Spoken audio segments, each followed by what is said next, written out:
হযরত জামানার নবী ইব্রাহিম খলিলুল্লাহর কাছে কিয়ামতের দিনে, ভাই আমার একটু পিছন থেকে বললে আর একটু বুঝতে সুবিধা হবে। কিয়ামতের দিনে মহান আল্লাহ পাক আল্লাহ তাআলা যখন বিচার শুরু করবেন কিন্তু শুরু করে না, ওই সময় আমরা সকলে অধৈর্য হয়ে যাব। আমরা আর কেউ কিয়ামতের দিনের কষ্ট সইতে পারবো না। এমন সময় আমরা সকলে একত্রিত হয়ে আলোচনা করব, না না আল্লাহ আমাদেরকে যদি জাহান্নামে দেয়, আমরা জাহান্নামে যেতে শিকার, অন্তত বিচারটা আগে শুরু হোক, এই না চিন্তা করে জয় দিনে আমরা ওই সময় সবাই সিদ্ধান্ত ক্রমে নবী আদম আলাইহিস সালামের নামকে আমরা ঘোষণা করব। আমাদের আদি পিতা নবী আদম আলাইহিস সালামের কাছে যাই, হযরত আদম আলাইহিস সালামের কাছে গিয়ে আমরা বলতে থাকব, হে আমাদের আদি পিতা, হে আদম সাফিউল্লাহ, দয়াপূর্বক আপনি আমাদের জন্য আল্লাহর দরবারে একটু সুপারিশ করুন। আল্লাহ পাক আল্লাহ তাআলা অন্তত পক্ষে আমাদের জন্য বিচারটা একটু আগে শুরু করেন। নবী আদম আলাইহিস সালামের কাছে যাবার সাথে সাথে নবী আদম আলাইহিস সালাম বলবে, ইয়া নাফসি ইয়া নাফসি, আমি তোমাদের জন্য যথেষ্ট নয়। এইভাবে আদম নবী থেকে নিয়ে ইব্রাহিম নবীর কাছে পাঠাবেন। কারণ আদম নবীর একটা ভুলের কথা তিনি স্বীকার করবেন। আমি কথাটা বলছি না, আরো সহজে যেটা বুঝবেন, তারা তাদের ভুলগুলোকে কিভাবে করেছেন আর আমাদের ভুলগুলো একটু বোঝানোর, মানে একটু যদি তারতম্যটা বোঝা যায়, আমাদের জীবনের অপরাধ আর তাদের অপরাধের, ওই সামান্য অপরাধের কারণে তারা এত চিন্তিত। নবী আদম আলাইহিস সালাম বলবেন, হে আমার বান্দা বান্দি, হে আমার উম্মত উম্মতিরা, হে আমার আদম সন্তানেরা, না না তোমরা আমার কাছে ন্যায্য দাবি নিয়ে এসেছো বটে, কিন্তু আমি আদম আলাইহিস সালাম কিয়ামতের এই কঠিন দিনে আজ আমি তোমাদের জন্য সুপারিশের জন্য যথেষ্ট নয়, বরং আমি আদম নবী তোমাদেরকে বলবো, তোমাদের জাতির পিতা হযরত নবী ইব্রাহিম খলিলুল্লাহর কাছে চলে যাও। জাতির পিতা নবী ইব্রাহিম আলাইহিস সালামের কাছে আসা হবে। নবী ইব্রাহিম আলাইহিস সালামের কাছে বলা হবে, হে আমাদের জাতির পিতা, হে নবী ইব্রাহিম আলাইহিস সালাম, কিয়ামতের এই কঠিন দিবস আমরা সইতে পারি না, একটাবার আমাদের জন্য আল্লাহর দরবারে একটাবারের জন্য আপনি সুপারিশ করুন, শাফাত করুন, যাতে করে আমাদের জন্য বিচারটা আগে শুরু করে। হযরত নবী ইব্রাহিম আলাইহিস সালাম বলবে, ইয়া নাফসি ইয়া নাফসি, আমি তোমাদের জন্য যথেষ্ট নয়। সমস্ত দুনিয়ার উম্মত উম্মতিরা এমনি করে প্রশ্ন করতে থাকবেন, হে নবী ইব্রাহিম আলাইহিস সালাম, আজ কেন আপনি ইয়া নাফসি করেন? আপনি কেন আমার উপায় কি হবে? আপনি কেন এই হাই হতাশ করেন? হযরত নবী ইব্রাহিম আলাইহিস সালাম বলবেন, ও দুনিয়ার মানুষেরা শোনো, ও আমার উম্মত উম্মতিরা শোনো, আমি নবী ইব্রাহিম আলাইহিস সালাম আমার জীবনের কিছু অপরাধের কথা মনে পড়ে। এবার আমি অপরাধ থেকে তুলে ধরছি তাদের অপরাধগুলি কি, আর আমরা সেই তুলনা মাফিক যদি অপরাধকে যদি আমরা দাড়ি পাল্লায় রাখি, তাহলে আমরা আন্দাজ করতে পারবো আমরা কত পাপী। হযরত নবী ইব্রাহিম আলাইহিস সালাতু ওয়াস সালাম ওই সময় বলবে, উম্মত উম্মতি তোমরা জানো, আমি নবী ইব্রাহিম আলাইহিস সালাম, আমার পিতা ছিল, আমার বাপের নাম ছিল অজর, যিনি ছিল একজন মূর্তি শিল্পী ছিলেন, যিনি মূর্তি বানানো একজন কারিগর ছিলেন। যিনি আমার পিতা, তিনি ছিলেন একজন মূর্তি পূজারী। হে আমার উম্মত উম্মতিরা শোনো, আমি নবী ইব্রাহিম আলাইহিস সালাতু ওয়াস সালাম, আল্লাহ আমার প্রতি আমাকে নবী বানিয়েছেন, এক আল্লাহর দাওয়াত দিতে আমাকে পাঠিয়েছেন। আর আমি নবী ইব্রাহিম আলাইহিস সালাম এমন একটা ঘরে জন্ম নিয়েছিলাম যে ঘরে মূর্তি পূজা হতো, যে ঘরে এমনি করে শিরক হতো, মুশরিক, আপনারা এমনি করে আমার ঘরের সবাই তখন তৎসময় ছিল মুশরিক, তারা আল্লাহর সাথে শিরক করত। এমন একটা সময়তে আমাদের পাশে একটা মেলা হতো, যে মেলাটার নাম ছিল আক্কাজের মেলা। এই আক্কাজের মেলাতে এমন একটা সময় এই মূর্তিগুলো নিয়ে সেখানে মেলা হতো।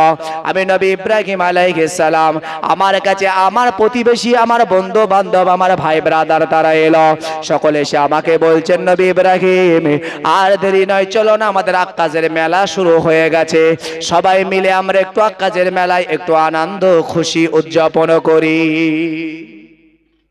আমাদের নগর উখড়ায় লোক উৎসব মেলা হয়, যুবক ছেলেরা বলে চল না ভাই যাই, চ আজকে ঘুরে আসে, আজকে অমুক হবে তমুক হবে, একটু আনন্দ করে আসি। একজন আরেকজনকে জড়িয়ে নেয়। তো নবী ইব্রাহিম আলাইহিস সালাম কেউ বললেন, নবী ইব্রাহিম আলাইহিস সালাম যেখানে মূর্তি পূজা হচ্ছে, যেখানে মেলা হচ্ছে, একজন নবী যেতে পারেন? কখনোই পারেন না।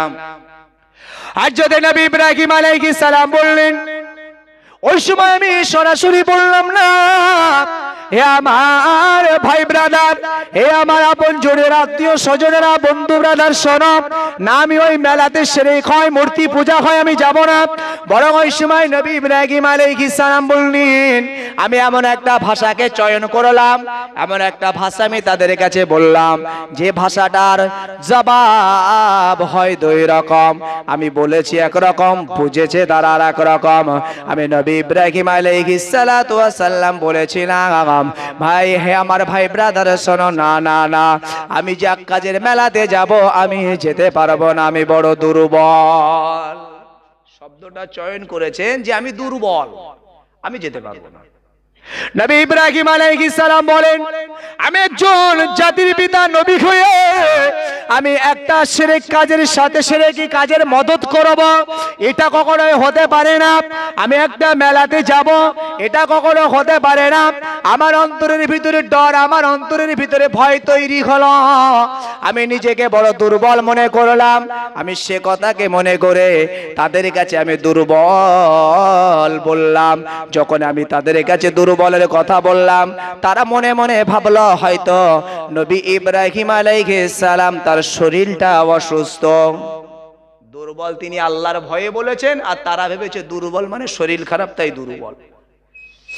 নবীজি বললেন, ও আমার উম্মত উম্মতিরা, আমি নবী ইব্রাহিম আলাইহিস সালাতু ওয়াস সালাম ওই দিনে আমার ওই ভাই ব্রাদারের কাছে আমি একটা এমন শব্দ চয়ন করেছিলাম যে শব্দটা দ্বারা আমি তাদেরকে বলেছিলাম একটা, বুঝেছিল আর একটা।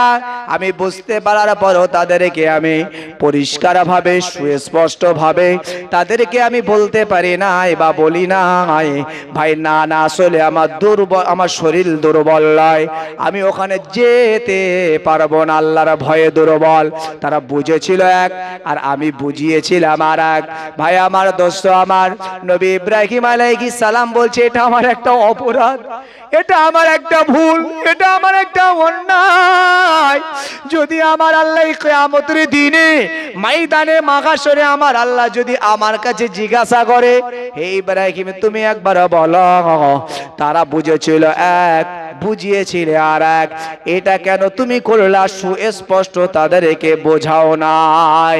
আমি নবী ইব্রাহিম আলাইহিস সালাম, আমি এই কিয়ামতের ময়দানে আল্লাহ জবাব চাইলে আমি লাজবাব জবাব দিতে পারবো না। ভুলের আন্দাজটা ভাবুন। কিন্তু আসলে তো আরবিতে একটা ভাষা আছে, একটা শব্দ আছে, তাওরিয়া বলা হয়। আমরা অনেকে কথায় কথায় বলি যে ওই ব্যবসার খাতিরে মিথ্যে কথা চলে। বরং যদি ব্যাখ্যা করা হয় ব্যবসার খাতিরে মিথ্যা কথা চলে, ওই মানুষটা যদি বলে থাকে সরাসরি সে হাদিস এবং কোরআনকে ইনকার করলো, বরং যদি হাদিস কোরআনের আলোকে বলা হয় ওই মানুষটার ঈমানই চলে যাবে। আপনি বলুন আমি বলতে পারছি না, আমার মিথ্যা কথা হয়, এটা কবিরা গুনাহ হচ্ছে, কিন্তু হাদিস কোরআনে তো বলা হয় নাই যে ব্যবসার খাতিরে মিথ্যা কথা বলা জায়েজ। কোনো ক্ষেত্রেই মিথ্যা কথা বলা জায়েজ নয়, বরং তাওরিয়া করা জায়েজ। আপনি যার অর্থ দুই রকম হয়। মনে করুন আমি মোবাইলটা এখানে রাখলাম, এই মোবাইলের একজন শত্রু আছে, সে আমাকে জিজ্ঞাসা করছে ভাই মোবাইলটা কই, আমি সাথে সাথে মোবাইলটাকে সরিয়ে নিলাম। আমার যদি বাঁচতেই হয় তার থেকে, আমি মোবাইলটা এই জায়গা থেকে নিয়ে এই জায়গায় সরিয়ে নিলাম, নিয়ে বলছি ভাই মোবাইলটা একটু আগে এখানে ছিল। গিয়াসউদ্দিন ভাইকে দেখেছো? আমি সরে একটু বসলাম, হ্যাঁ গিয়াসউদ্দিন ভাই একটু আগে এখানে বসেছিল, আমি সরে বসলাম, আসলে তো ওই জায়গায় বসে নেই। এটাকে বলা হয় তাওরিয়া, এটা জায়েজ, কিন্তু সরাসরি কোনো মিথ্যা জায়েজ নয়। হে তরুণ বন্ধুরা, হে যুবকেরা, হে আমার মুরব্বিয়ানেরা, ভুল বুঝবেন না। নবী ইব্রাহিম আলাইহিস সালাম বললেন, তারা মেলাতে চলে গেল, আমি সুযোগ পেয়ে গেলাম। ওই সময় দামি নবী ইব্রাহিম আলাইহিস সালাম আমি সব মূর্তিগুলো ভাঙচুর করলাম, মূর্তিগুলো সব ভেঙে ফেললাম, ভেঙে ফেলে ওই ঘরের ভিতরে যেটা সব থেকে বড় মূর্তি ছিল তার গলাতে কোরালটা চাপিয়ে দিলাম। ভাই আমার, দোস্ত আমার, এর আগে তো নবী ইব্রাহিম আলাইহিস সালাতু ওয়াস সালামের সাথে বাদ বিতণ্ডা শুরু হয়েছিল, মূর্তি পূজা করা যাবে না, এ আমাদের খোদা হতে পারে না, এ আমাদের স্রষ্টা হতে পারে না, এ আমাদের রব হতে পারে না, যে নিজের দ্বারা নিজে খেতে পারে না, যে নিজে চলতে পারে না, যে নিজে বলতে পারে না, যাকে মানুষ বানায় সে কখনো স্রষ্টা হতে পারে না। যদিও তারা মানে নাই, নবী ইব্রাহিম আলাইহিস সালামের সাথে এইভাবে আলোচনা সমালোচনা হয়। হযরত নবী ইব্রাহিম আলাইহিস সালাতু ওয়াস সালাম এইভাবে সব মূর্তিগুলো ভেঙে দিয়ে তিনি ঘরের ভিতরে ওই বড় মূর্তির গলাতে পরিয়ে দিল। এমত সময় তারা এমনি করে আক্কাজের মেলা থেকে ফিরার পরে তারা জিজ্ঞাসা, তারা ভিতরে গিয়ে দেখে অবস্থা বড় খারাপ, সব মূর্তিগুলো ভাঙচুর করা হয়েছে। কোরআন শরীফের তাফসীর রয়েছে, হযরত নবী ইব্রাহিম আলাইহিস সালামের কাছে প্রশ্ন করা হলো, হে ইব্রাহিম বলো, এই মূর্তিগুলো ভাঙা এ কাজ কে করেছে? এ কাজ কে করেছে? তিনি বলেননি যে আমি করেছি বা অমুক করেছি, তিনি বলছে দেখো ওই কুরুলটা যার গলায় ঝুলানো আছে ওর কাছেই জিজ্ঞাসা করো, ওর কাছেই জিজ্ঞাসা করো যার গলায় কুরুলটা ঝরানো আছে। ভাই আমার, দোস্ত আমার, নবী ইব্রাহিম আলাইহিস সালাতু ওয়াস সালাম তিনি বললেন ওই সময় আমি একটু কৌশল অবলম্বন করলাম, তারা আমার সাথে আর তর্ক বিতর্কে জড়ালো না। ভাই আমার, দোস্ত আমার, তারা আমার থেকে দূরে সরে গেল। কিন্তু ওই দিনে আমার আল্লাহ তিনি তো জানেন আমি নবী ইব্রাহিম আলাইহিস সালাম নিজে হাতে ভেঙেছিলাম। যদি আমি ওদের কাছে আমার বুদ্ধিমাত্রার পরিচয় দিয়ে কৌশলে তাদের থেকে আমি বেরিয়ে পড়লাম, যদি আজ এই কিয়ামতের দিনে ময়দানে মাহশরে হাসরের দিনে আমি নবী ইব্রাহিম আলাইহিস সালাম আমার কাছে যদি আল্লাহ জিজ্ঞাসা করে, আমি নবী ইব্রাহিম আলাইহিস সালাম লাজবাব কোনো জবাব দিতে পারবো না। হে আমার সন্তানেরা, হে আমার উম্মত উম্মতিরা, তোমরা আমার কাছে ন্যায্য দাবি নিয়ে এসেছো, কিন্তু আমি নবী ইব্রাহিম আলাইহিস সালাতু ওয়াস সালাম তোমাদের জন্য আমি কিছুই করতে পারবো না। আজ আমি আমার নিজের এই অপরাধের জন্য আমি নিজেই হায় হতাশ। সারাদিনে ভাই সকালবেলা চায়ের দোকানে বেরোলাম, বেরিয়ে সকালবেলায় শুরু হলো মিথ্যা দিয়ে, তারপরে শুরু হলো তাকাব্বর, অহংকার, ফখর, এমনি করে একে অপরের সাথে গালাগালি মন্দ শুরু হলো। হয় না আমরা এই পাপগুলোকে ছোট মনে করি। হে তরুণ বন্ধুরা, নবীজি সাল্লাল্লাহু আলাইহি ওয়াসাল্লাম বলেছেন, তোমরা যারা মিথ্যা কথা বলো, হে আমার উম্মত উম্মতিরা মনে রাখো, মিথ্যা হলো সকল পাপের মা, মিথ্যা হলো সকল পাপের মূল। একটা মিথ্যা দ্বারা হাজারো মিথ্যার জন্ম নেয়, কথা ঠিক না ভুল? ভাই আমার, দোস্ত আমার, থানাতে আপনি কেস লিখতে যাবেন, কেস লিখতে যাবার পরে দেখবেন থানাতে কেস লেখার আগে উকিল আপনাকে বলবে ওইভাবে লিখলে কিন্তু সব চলবে না, কেস ভারী হবে না, আমি যেভাবে বলছি সেইভাবে লেখো। ওরা মিথ্যা জুড়তেই হবে। মিথ্যে জুড়ে কেস লিখলেন, সেই কেসটা 10 বছর চললো, একের পরে একে মিথ্যার ছাপান চলছে, 10 বছর ধরে মামলা চলছে মিথ্যার উপরে মিথ্যা, মিথ্যার উপরে মিথ্যা। তাই নবীজি বলেছে একটা মিথ্যা, এই মিথ্যা একটা মিথ্যা হাজারো মিথ্যার জন্ম দেয়, একটা পাপ হাজারো পাপের জন্ম দেয়। এই মিথ্যাকেই পাপের মা বলা হয়েছে, কারণ মা তো হাজারো সন্তানের জন্ম দেয়। একটা মায়ের 5টা সন্তান, সেই 5টা সন্তান থেকে আরো 20টা সন্তান, সেই 20টা সন্তান থেকে আরো 100 সন্তান। যেমন একটা মা থেকে হাজারো সন্তানের জন্ম হয়, ঠিক একটা মিথ্যা থেকে হাজারো পাপের জন্ম হয়। ভুল বুঝবেন না। হে তরুণ বন্ধুরা, হে যুবকেরা, হে আমার মুরব্বিয়ানেরা, দোকানে গিয়ে সকালবেলায় কত গরম গরম কথা, তার হাত নাড়ানো, তার মুখ নাড়ানো, তার চোখ নাড়ানো, তার চলাফেরা, তার ওঠা বসা, পায়ের উপরে পা দিয়ে চলা, বুক ঠেলে হাঁটা, তাকাব্বুরি আমরা ছোট মনে করি। এই গুণাগুলোকে ছোট মনে করি। অহংকার আমাদের সবারই আছে না? তাকাব্বুর সবার আছে। তাকাব্বুরের ক্ষেত্রে নবীজি সাল্লাল্লাহু আলাইহি সাল্লাম বলেছেন কিছু সিফাতের কথা। বলছে যদি মানুষটা হাঁটে, হাঁটা দেখলে বোঝা যাবে এই মানুষটার ভিতরে অহংকার আছে। দেখবেন চায়ের দোকানে অনেক রকম কথা হলো, লাস্টে বলছে তুমি আর গল্প খুঁজে পেলে না? বলছে হ্যাঁ গল্প খুঁজে পেলাম না, ও একটু রাগ দেখি এমন কায়দায় হেঁটে আছে। বলছে দেখ লাট সাহেব যাচ্ছে, মানে হাঁটায় বোঝা যায় ওর হাঁটার ভিতরে তাকাব্বুরি চলে, হাত নাড়ার ভিতরে তাকাব্বুরি। হাত নাড়ানো দেখলে বলে দেখেছিস টাকার গরমে হাত নাড়িয়ে কিভাবে চলছে দেখেছিস, বুক ফুলিয়ে ঘুরছে। বলছে দেখেছিস টাকা আছে বুক ফুলিয়ে ঘুরছে। নবীজি বলেছে এগুলো হলো সিফাত, তাকাব্বুরির সিফাত। মুখ দিয়ে কথা বললেই, মুখ দিয়ে খালি তাকাব্বুরি কথা বললেই যে তাকাব্বুরি হয় তা নয়, আপনার বদন দ্বারা বোঝা যায় যে আপনি তাকাব্বুরি করছেন। কত বড় পাপ জানেন? কোরআন শরীফ বলছে শোনো। এ তোরা বন্ধুরা, কোরআন শরীফে আমার আল্লাহ বললেন ও দুনিয়ার বান্দা বান্দীরা মনে রাখো, আবা ওয়াস্তাকবারা ওয়া কানা মিনাল কাফিরিন। না তোমরা দুনিয়াতে তাকাব্বুরি করো না, দুনিয়াতে তোমরা অহংকার করো না, দুনিয়াতে তোমরা ফখর করো না।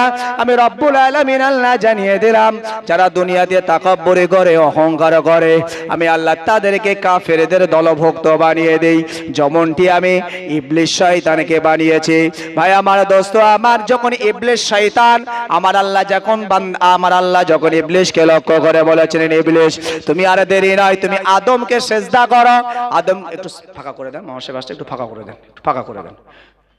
যখন ইবলিস শয়তানকে বললেন যে হে ইবলিস তুমি আদম সন্তানকে তোমরা আদমকে সেজদা করো, সেজদা করার সাথে যখনই কথা বললেন আদম কি ইবলিস কি বললেন যে আদম তো মাটির তৈরি আর আমরা তো আগুনের তৈরি, আমি আগুন হয়ে মাটির কাছে সেজদা দেবো। অনেক লম্বা চওড়া কথা। আল্লাহ বলছে তোমার এত অহংকার, এত ফখর, তোমারও সৃষ্টিকর্তা আমি আল্লাহ, আদমেরও সৃষ্টিকর্তা আমি আল্লাহ, কার কত দাম সেটা তো আমি আল্লাহ ভালো জানি। আবা ওয়াস্তাকবারা ওয়া কানা মিনাল কাফিরিন, তোমার তাকাব্বুরি করার কারণে, অহংকার করার কারণে তোমাকে আমি কাফেরদের দলভুক্ত করে দিলাম। আমরা তাকাব্বুরি অহংকার যদি করে থাকি আমরা কাফেরদের দলভুক্ত হয়ে যাব। আল্লাহ আমাদের সকলকে কবুল করেন, সকলকে আমাদের হেফাজত করেন। সকলে বলি আল্লাহুম্মা আমিন। দরুদ শরীফ আল্লাহুম্মা সাল্লি আলা